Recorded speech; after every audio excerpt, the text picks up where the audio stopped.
नमस्कार साथियों, मैं संजना मैम ज्ञान गोदावरी यूट्यूब चैनल पर आपका मैं बहुत बहुत हार्दिक स्वागत और अभिनंदन करती हूँ।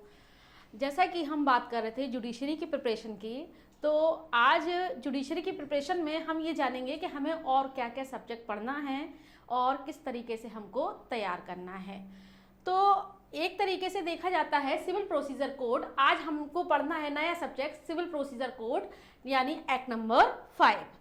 तो आप लोगों ने जैसे और भी सब्जेक्ट पढ़े हैं, जैसे इंडियन एविडेंस एक्ट पढ़ा, कॉन्ट्रैक्ट पढ़ा, सीआरपीसी का भी मैंने आपको थोड़ा सा इंट्रो दिया, लेकिन अब आपको हम सीपीसी का एक तरीके से थोड़ा सा इंट्रो देंगे, ज़्यादा नहीं बताएंगे। लेकिन आज इतना ही आपके लिए काफ़ी रहेगा कि सीपीसी के कितने पार्ट हैं, कितने सेक्शन हैं और ये कब प्रवर्तन में आई।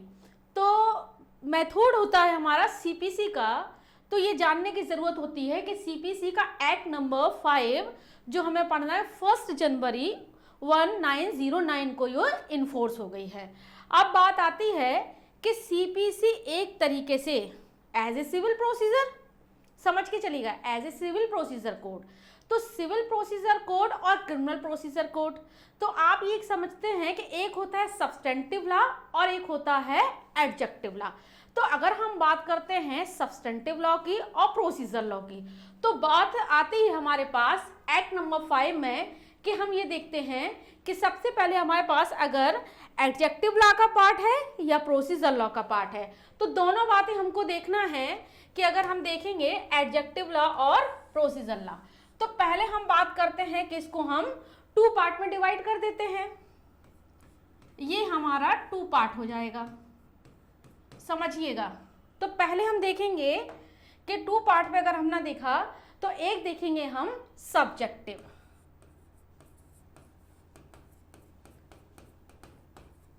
सब्जेक्टिव, और दूसरा हम देखेंगे यानी कि एडजेक्टिव, समझिएगा। तो बात आती है एक है सब्जेक्टिव और दूसरा है एडजेक्टिव। तो यहाँ पे अगर हम देखेंगे सब्जेक्टिव में क्या हो रहा है और एडजेक्टिव में क्या हो रहा है, तो एक तरीके से अगर हम बात करते हैं तो ये हो जाएगा हमारा एक मौलिक विधि, समझिएगा, मौलिक विधि। और एडजेक्टिव में अगर हम बात करते हैं तो ये हो जाएगा हमारा प्रक्रियात्मक विधि। अब आपके मन में एक सवाल आने वाला है कि एडजेक्टिव लॉ में कौन कौन सी चीजें आ रही हैं और यानी कि सब्सटेंटिव लॉ में क्या आ रहा है। तो हमने 3 बातें देखी थी, इंडियन एविडेंस एक्ट पढ़ा हमने और क्रिमिनल प्रोसीजर कोड पढ़ा, ठीक है। तो जब अगर हम इंडियन एविडेंस एक्ट की बात करते हैं और क्रिमिनल प्रोसीजर कोड की बात करते हैं, तो आपको एक समझ में आ जाना चाहिए as a procedure law, as a procedure law. तो अगर हम प्रोसीजर लॉ की बात करते हैं, क्योंकि ये हमको एक प्रक्रिया बता रहा है, तो ये हमारा चला जाएगा एडजेक्टिव पार्ट में एज ए प्रोसीजर लॉ में। और अगर हम सब्सटेंटिव लॉ की बात करते हैं तो ध्यान दीजिएगा मेरी बात का कि अगर हम बात करते हैं किसकी, यानी कि सब्जेक्टिव और एडजेक्टिव की, अगर दोनों की बात अलग अलग कर दें तो सबसे पहले आता है सब्जेक्टिव यानी मौलिक विधि। इसको कहा जाता है सब्सटेंटिव लॉ, जो कि एक तरीके से मूल रूप इसका दिया जाता है। तो हम बात कर लेंगे यहाँ पर एक तरीके से कि जो जो हमारा यहाँ पार्ट होगा तो इसमें क्या क्या चीजें आएंगी। तो सबसे पहले हम देखेंगे 1 पॉइंट, 2 पॉइंट, 3 पॉइंट। तो सबसे पहले हम क्या देखेंगे, इसमें एक आ जाएगा आपका IPC as a Indian penal code. तो इंडियन पेनल कोड की अगर हम बात करते हैं तो आपका आईपीसी आ जाएगा, और आईपीसी में अगर हम बात करते हैं तो आईपीसी आपका सब्सटेंटिव लॉ का पार्ट है, ना कि प्रोसीजर लॉ का पार्ट है। फिर हमारा दूसरा कौन सा आता है, कॉन्ट्रैक्ट।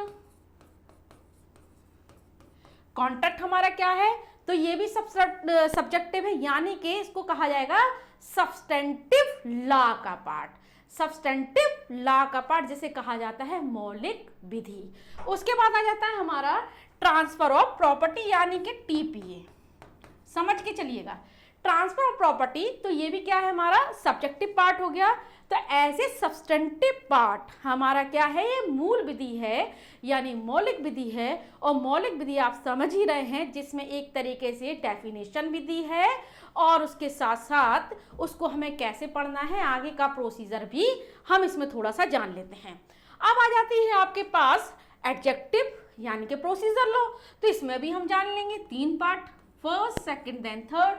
तो इसमें हम क्या क्या जान लेंगे, सबसे पहले हम देख लेंगे सीआरपीसी, और आप अपना जो सब्जेक्ट पढ़ रहे हैं वो भी आपका है यानी सीपीसी, और उसके बाद आप देख लेंगे इंडियन एविडेंस एक्ट।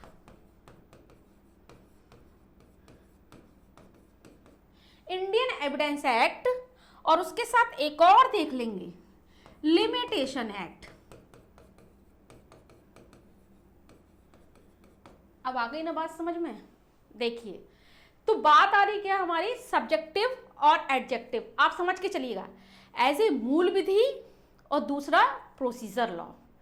तो अगर हम बात करते हैं मूल विधि और प्रक्रियात्मक विधि, दोनों का ही रूप अलग अलग हो गया। तो जब भी हम कोई लॉ पढ़ते हैं तो हमें ये पता होना चाहिए कि ये सब्जेक्टिव है या एडजेक्टिव है। तो आपको इस बात का ध्यान रखना है कि अब पूछ लिया जाता है, जो स्टूडेंट जुडिशरी की प्रिपरेशन कर रहे हैं, चाहे वो यूपी जुडिशरी हो, अलग अलग स्टेट के कोई भी अलग अलग प्रिपरेशन कर सकते हैं, मैं सभी जगह का पढ़ाती हूँ, क्योंकि लॉ तो लॉ है, सबको समझ में आना चाहिए। बस वहाँ के कुछ लोकल एक्ट्स और कुछ एक्ट अलग हो जाते हैं, बाकी आपको वही सारा पढ़ना होता है। तो अब हमारे मन में एक विचार आता है कि सीपीसी हमको मैम एडजेक्टिव क्यों समझा रही हैं, प्रोसीजर क्यों समझा रही हैं, सब्सटेंटिव क्यों समझा रही हैं। तो बेटा एक बात ध्यान रखिएगा कि कोई भी चीज़ आपको पढ़ना है, कोई भी विषय पढ़ना है, तो आपको उसके बारे में उसकी थीम पता होनी चाहिए कि जो हम पढ़ रहे हैं वो सब्जेक्टिव है या एडजेक्टिव है, प्रक्रियात्मक विधि है या मौलिक विधि है। तो दोनों की आपको बात समझ में आ जाएगी कि प्रक्रियात्मक विधि में क्या हो रहा है और मूल विधि में क्या हो रहा है। तो as a civil procedure code, as a civil procedure code यानी कि सीपीसी, तो आपके दिमाग में सवाल आ गया होगा, ये हमारा क्या है, ये एडजेक्टिव है। एडजेक्टिव है, और एडजेक्टिव का मतलब आप समझ रहे हैं प्रक्रियात्मक विधि। अगर आप प्रक्रियात्मक विधि की बात करते हैं तो प्रोसीजर लॉ है। अगर हम प्रोसीजर लॉ की बात करेंगे तो आपके मन में एक सवाल और आ जाना चाहिए कि प्रोसीजर लॉ हमको कैसे पढ़ना है। तो आपको यहाँ 2 बातों में बता देते हैं कि इसको 2 पार्ट में डिवाइड कर लीजिए। एक तो आप कर लीजिए सब्सटेंटिव लॉ का पार्ट, और एक बात कर लीजिए प्रोसीजर लॉ का पार्ट। अब कैसे, व्हाट, क्यों, कैसे, तो आपकी 2 बात समझ में फिर आ जाना चाहिए कि सब्जेक्टिव पार्ट क्या है और प्रोसीजर पार्ट क्या है। तो सब्सटेंटिव लॉ की बात आपको समझ में आ जाना चाहिए कि यहाँ हमारा क्या दे रहा है, ये सेक्शन बता रहा है यानी धाराएं बता रहा है। और प्रोसीजर की अगर हम बात कर लें तो क्या बताएगा आपको, प्रोसीजर में अगर आपको बात बताएगा तो ये क्या बताने वाला है आपको, यानी कि ऑर्डर और रूल। तो सीपीसी के 2 पार्ट में हमने डिवाइड कर लिया, समझिए सीपीसी को हमने 2 पार्ट में डिवाइड कर लिया, ऐसे प्रोसीजर लॉ, ऐसे सब्सटेंटिव लॉ। तो क्यों भाई सब्सटेंटिव लॉ और प्रोसीजर लॉ क्यों पढ़ेंगे, पढ़ेंगे। देखिए जब हम सेक्शन पढ़ते हैं, जब हम सेक्शन पढ़ते हैं तो ये क्या माना जाता है, ये सब्सटेंटिव पार्ट माना जाता है, यानी ये जो है आप देखेंगे मौलिक विधि का रूप हो जाता है। लेकिन इसी को जब हम ऑर्डर और रूल में पढ़ते हैं तो ये क्या बन जाएगा, ये प्रोसीजर लॉ बन जाएगा। तो आ गई ना बात आपकी समझ में, कैसी बात आ गई कि अब आप 2 बातें बताएंगे। सबसे पहले बताएंगे सीपीसी क्या है, तो सीपीसी आप बताएंगे as a civil procedure code, और ये एक प्रक्रियात्मक विधि है ना कि एक मौलिक विधि है। सेक्शन पढ़ रहे हैं समझने के लिए हम, तो ये क्या है, एक मूल विधि है यानी मौलिक विधि सब्सटेंटिव लॉ का पार्ट हो जाता है। लेकिन जब हम इसके सेक्शन पढ़ते हैं और इसके साथ हम रूल और ऑर्डर साथ साथ पढ़ते हैं तो रूल और ऑर्डर क्या बन जाता है, ये प्रोसीजर लॉ बन जाता है, और उसके जो सेक्शन होते हैं वो सब्सटेंटिव लॉ का पार्ट हो जाता है। आप देखिए, अब बात आपकी समझ में आती है कि इसको हमने बता दिया 2 पार्ट है ऐसे सब्जेक्टिव तो मौलिक विधि। तो मौलिक विधि में हमारा क्या क्या आ गया, सुनिएगा ध्यान से। आईपीसी आ गया, हमारा कॉन्ट्रैक्ट आ गया, ऐसे ट्रांसफर प्रॉपर्टी के 3 पार्ट आपको मिल गए। लेकिन जब हम बात करते हैं किसकी, एडजेक्टिव, यानी कि इसको हम एक तरीके से और बता देते हैं, ये हो जाता है आपका प्रोसीजर लॉ। प्रोसीजर लॉ, तो ये आप में इसमें क्या क्या शामिल हो गया, इसमें आपका सीआरपीसी आ गया, सीपीसी आ गया, एविडेंस आ गया और लिमिटेशन एक्ट आ गया। अब हमको जानना है कि जब हम सीपीसी पढ़ रहे हैं तो सीपीसी में किस काम के लिए यूज की जा रही है। तो आपके मन में एक बहुत अच्छा सवाल आना चाहिए, as a civil procedure code. तो बहुत से स्टूडेंट्स के और बहुत से बच्चों के सवाल होते हैं कि मैम सीपीसी अलग होती है, समझ में नहीं आती है। लेकिन मुझसे पढ़ने के बाद सीपीसी आपको समझ में आने लगेगी कि हमको सीपीसी कैसे पढ़ना है। तो पहले आपने जान लिया ये सब्जेक्टिव और एडजेक्टिव, मौलिक विधि और प्रोसीजर लॉ, तो ये आपने जान लिया। अब आपको 2 बातें और जानना है। सिविल की प्रक्रिया पूरी अलग होगी और क्रिमिनल की प्रक्रिया पूरी अलग होगी।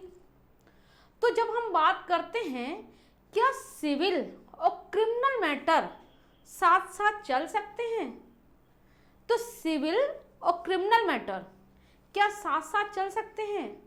तो आपके मन में ये सवाल आना चाहिए, क्या सिविल और क्रिमिनल हम साथ साथ करें? नहीं, क्योंकि as a civil procedure code, as a criminal procedure code, तो मजिस्ट्रेट की पावर भी अलग होगी।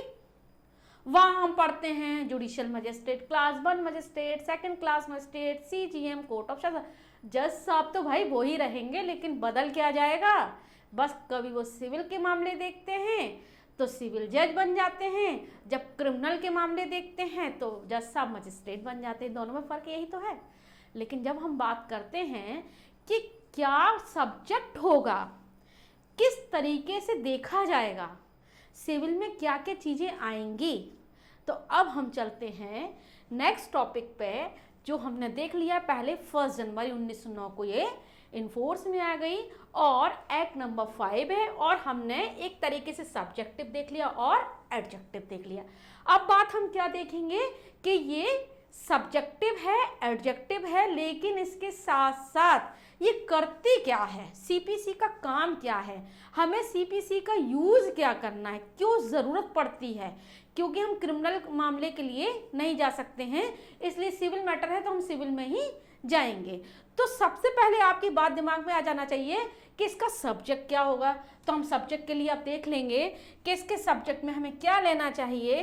तो सब्जेक्ट इसका क्या होने वाला है, ये बात हमको समझ में आना चाहिए। तो जानिए, तो सब्जेक्ट हमारा क्या होगा, तो हमें यहाँ 2 बातें समझ में आ जाएंगी। एक तो हमारे राइट होते हैं, एक हमारे राइट्स होते हैं, एक हमारी लायबिलिटीज होती है। और किसके होंगे, आपके और हमारे ही होंगे, पार्टीज के होंगे, इसका ही डिटरमाइन कराना है। तो जब बात आती है कि सब्जेक्ट इसका क्या होगा, तो सब्जेक्ट क्या होना चाहिए कि पार्टीज के जो राइट होते हैं, लायबिलिटीज होती हैं, और क्या कराना है उसका जो है डिटरमाइन कराना जरूरी होता है। तो नोट करिए, determine the right and liabilities of parties. तो हम क्या लिख लेंगे इसमें, डिटरमाइन। तो एक बात हमको समझ में आ जाना चाहिए कि क्या बताएंगे हम, ये बताएंगे हम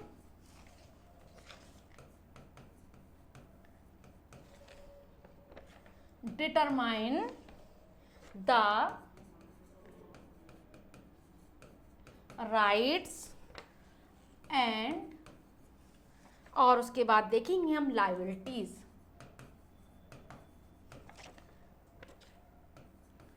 लायबिलिटीज ऑफ पार्टीज। यानी कि अब आपकी बात समझ में आ जाना चाहिए कि जो भी हम कर रहे हैं वो किसके अधिकारों के लिए कर रहे हैं? Determine the right and liabilities of parties, यानी कि पक्षकारों के अधिकार और दायित्व। राइट एंड लायबिलिटीज, तो पक्षकारों के अधिकार और दायित्व का निर्धारण करना ही सीपीसी का काम है। नोट करिए इस बात को, पक्षकारों के अधिकार और दायित्व का निर्धारण करना। तो आपकी एक बात तो ये लग रहा है, मुझे समझ में आ गई होगी कि सीपीसी का काम क्या है। तो आपके मन में एक सवाल आ गया होगा कि मैम ये बता रही हैं जो पक्षकारों के अधिकार और दायित्व का निर्धारण करना ही सीपीसी का काम है भाई। अगर उसके राइट नहीं होंगे, लायबिलिटीज नहीं होंगी, तो वो क्यों जाएगा कोर्ट में भाई? जब तक कि कोई मैटर डिस्प्यूटेड ना हो तो कौन जाएगा? देखिए, पुराने बुजुर्ग लोग क्या कहते हैं कि कोर्ट कचहरी का रास्ता किसी को ना दिखाया जाए। आपने सुना है, हम भी सुनते हैं, आप भी सुनते हैं, और सभी इस बात को जानते हैं कि कोर्ट कचहरी का रास्ता किसी को ना दिखाया जाए। तो जब बात बुजुर्गों की आती है कि वो कहते हैं कोर्ट कचहरी का रास्ता ना देखा जाए, तो इसका मतलब तो हम अपने राइट को क्या करें? छोड़ दें? हम अपनी लायबिलिटीज़ छोड़ दें? माता पिता का राइट है मेंटेनेंस लेने का, छोड़ दे? पत्नी अपने पति से मेंटेनेंस लेना चाहती है, छोड़ दे? क्यों छोड़ दे? कानून किस लिए बना है? हम और आपके लिए बना है। किस लिए? क्योंकि हमारे राइट है, कि हमारी लायबिलिटीज है, हमारे अधिकार हैं, हमको अधिकार का हक मिलना चाहिए। तो जब अगर अधिकार नहीं होगा हमारा, तो इसका मतलब हमारी कोई भी संपत्ति हो कोई भी कब्जा कर सकता है। पति का राइट है पत्नी के लिए, पति अपने राइट से मुकर सकता है। पत्नी की लायबिलिटीज हैं, डिनाई कर सकती है। तो हमें कोर्ट में जाना है तो हम किस लिए जाएंगे? जाएंगे भाई, इनके लिए जाएंगे। हमारे अधिकार और दायित्व का हनन हो रहा है, हमको न्याय नहीं मिल पा रहा है, तो हम किस कोर्ट में जाएं, किस लिए जाएं, और उस मजिस्ट्रेट की पावर क्या होगी, यानी कि उसका निर्धारण कैसे किया जाएगा। यही बात को समझने के लिए हमारे पास होता है determine the right and liabilities and parties. अगर पक्षकारों के अधिकारों का निर्धारण करना है तो उसका निर्धारण कैसे होगा, उसका अधिकार का निर्धारण कैसे होगा, तो कौन करेगा? तो हम और आप तो नहीं कर सकते हैं। तो किसी के लिए भी एक अधिकारी होता है जिसको ये हक सौंपा गया हो कि आप इस काबिल हैं कि आप पक्षकारों के अधिकारों का निर्धारण करें। तो मेरी बात ध्यान दीजिएगा कि मैम, आप समझेंगे मैम तो बताती जा रही हैं, करती जा रही हैं, लेकिन उसका क्या यूज़ है। तो बात आती है कि पक्षकारों के अधिकारों का निर्धारण हो रहा है, और इस निर्धारण के साथ साथ उनको क्या मिलने वाला है? तो उनको ये मिलने वाला है, समझिएगा, उनको क्या मिलने वाला है? उनको क्या मिलने वाला है? उनको उसका हक मिलने वाला है, निर्णय मिलने वाला है, आदेश मिलने वाला है, और साथ साथ उनके फेवर में एक डिक्री पास होनी है। तो पक्षकारों के अधिकार और दायित्व का निर्धारण करना किसका काम है? कोर्ट का काम है। तो अब बात आती है कि जब अधिकार और दायित्व जुड़े हों, ये भी हमको पढ़ना है। तो सीपीसी का मतलब हमने दो बातों में जान लिया। सबसे पहले तो एज ए प्रोसीजर लॉ है, एज ए एडजेक्टिव पार्ट हम इसे कहेंगे, सब्जेक्टिव नहीं कहेंगे, जिसे कहा जाता है प्रक्रियात्मक विधि। और इन बातों में हमने 3 बातें क्या क्या देख ली। हमने इसमें देखा क्या, एक तो हमने देख लिया है सीपीसी, आपने देख लिया सीआरपीसी, इंडियन एविडेंस और लिमिटेशन एक्ट, ये इसमें शामिल हो गए। एक देखा हमने जो कि हम देखते हैं मौलिक विधि, सब्सटेंटिव पार्ट जिसे कहा जाता है सब्जेक्टिव, यानी ये सब्सटेंटिव लॉ का पार्ट हो जाता है। इसको क्या कहा जाता है, इसमें आपका आईपीसी आ जाएगा, इंडियन कॉन्ट्रैक्ट आ जाएगा, ट्रांसफर ऑफ प्रॉपर्टी का पार्ट आ जाएगा, और ये सारी आपका क्या हो जाएगा, एक तरीके से आपका एक मूल विधि, मौलिक विधि का रूप, सब्सटेंटिव पार्ट हो जाएगा। अब देखिए एक और बात हमारे दिमाग में आती है कि जब इसके लिए कोई डिक्री होगी, ऑर्डर होगा और एक आदेश, निर्णय दिया जाएगा, तो वो कौन देगा, कौन सा मजिस्ट्रेट होगा। तो हम यहाँ पे आ जाते हैं सीपीसी का, जब हम देखेंगे कि इसमें क्या क्या चीजें और शामिल होने वाली हैं, तो सेक्शन नंबर हम इसमें देख लेंगे, first, section number second, third, fourth, तो ये अभी हमको नहीं जाना है। अब हमको आना है चैप्टर नंबर फर्स्ट पे। तो सबसे पहले हम देखेंगे इसमें, अब डेफिनेशन क्लॉज हम पढ़ने वाले हैं कि डेफिनेशन में हमें क्या क्या पढ़ना है। तो आ जाएगा आपका डेफिनेशन क्लॉज, और इसमें हमें देखना है कि डिक्री की परिभाषा क्या होगी, निर्णय क्या होगा, ऑर्डर क्या होगा, और सारी चीज़ें हमारा जो होगा ऑर्डर के साथ साथ हमें और कैसे डिक्री ऑर्डर को साथ साथ पढ़ना है। तो अब बात आती है आपकी कि अगर सब्जेक्टिव हम देख रहे हैं तो हमने देख लिया एक तरीके से कि सीपीसी का सब्जेक्ट क्या होगा, तो पक्षकारों के अधिकार दायित्व का निर्धारण करना ही सीपीसी का काम होता है, और जिसका हक उस व्यक्ति को मिलना है जिसके उसके पक्ष में निर्णय या डिक्री पास की गई है। तो जब बात आती है कि अगर हम बात करते हैं किसकी, कि अब है डेफिनेशन क्लॉज यानी कि परिभाषा खंड। अब बात आती है परिभाषा खंड। तो आप ध्यान रखिएगा कि यहाँ से आपके प्री के क्वेश्चन क्या ही बनते हैं, मेंस के क्वेश्चन भी आपके बनते हैं, और मेन के साथ साथ आपके इंटरव्यू के भी क्वेश्चन बनते हैं। तो अब आते हैं हम बात, यानी कि सेक्शन नंबर 2, सेक्शन नंबर 2। तो आज हम डेफिनेशन में क्या देखेंगे, सबसे पहले 2.1 में संहिता, फिर देखेंगे आप 2.2 में डिक्री, और ध्यान दीजिएगा डिक्री के साथ हम क्या पढ़ लेंगे, 14 इसके साथ पढ़ लेंगे जिसको कहा जाता है आदेश। हिंदी इंग्लिश दोनों में लिख सकते हैं बेटा, कोई दिक्कत नहीं है। तो डिक्री के साथ साथ क्या पढ़ेंगे हम, आदेश। उसके बाद हम देखेंगे 3 में हम देख लेंगे डिक्रीदार। अब इसको डिक्रीदार यानी कि डिक्री होल्डर, और इसके साथ हम क्या देख लेंगे, डिक्री होल्डर के साथ निर्णीत ऋणी यानी कि 10 भी हम इसके साथ देख लेंगे।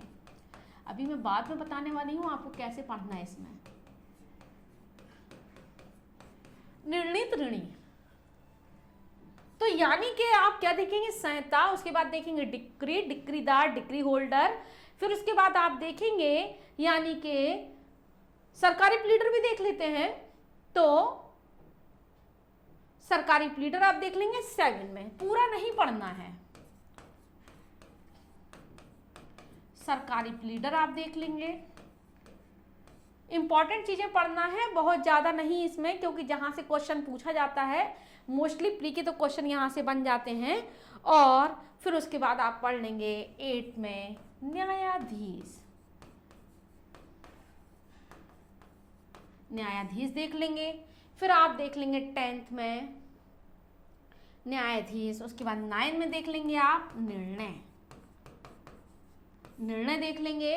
और निर्णय के बाद आप देख लेंगे यानी कि विधिक प्रतिनिधि, क्योंकि निर्णीत ऋणी हम पहले लिख चुके हैं, विधिक प्रतिनिधि।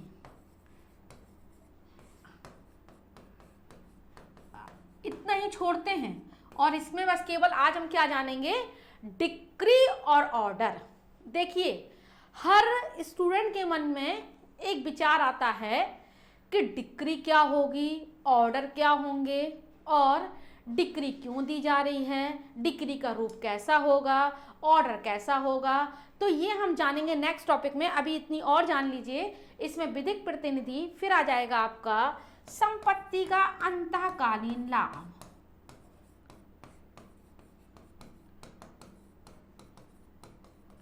संपत्ति का अंतःकालीन लाभ, जब आप संपत्ति का अंतःकालीन लाभ की बात करेंगे, उसके बाद आ जाएगा आपका जंगम संपत्ति। फिर आप बात करेंगे जंगम संपत्ति, यानी कि 13 में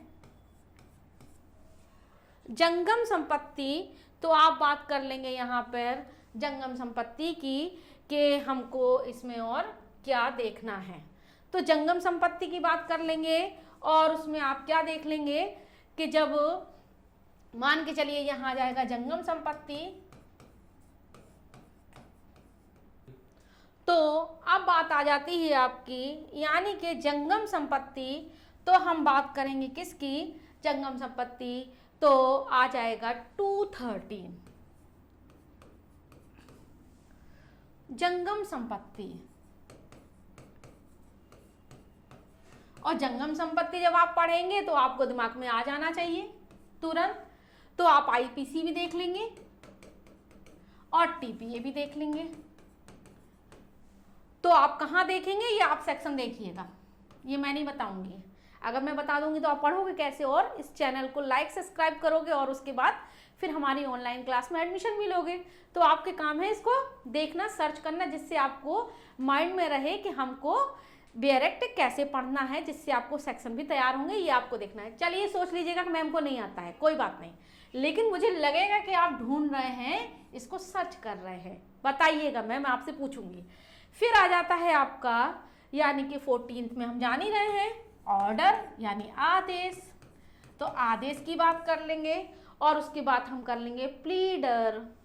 तो यहाँ प्लीडर की बात कर लेते हैं, यहाँ से क्वेश्चन बन जाता है कभी, जान लीजिए। तो प्लीडर देख लेंगे हम,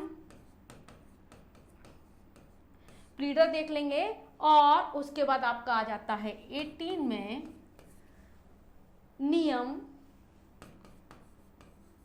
और उसके बाद आ जाता है यानी कि 20 में निर्णय और डिक्री।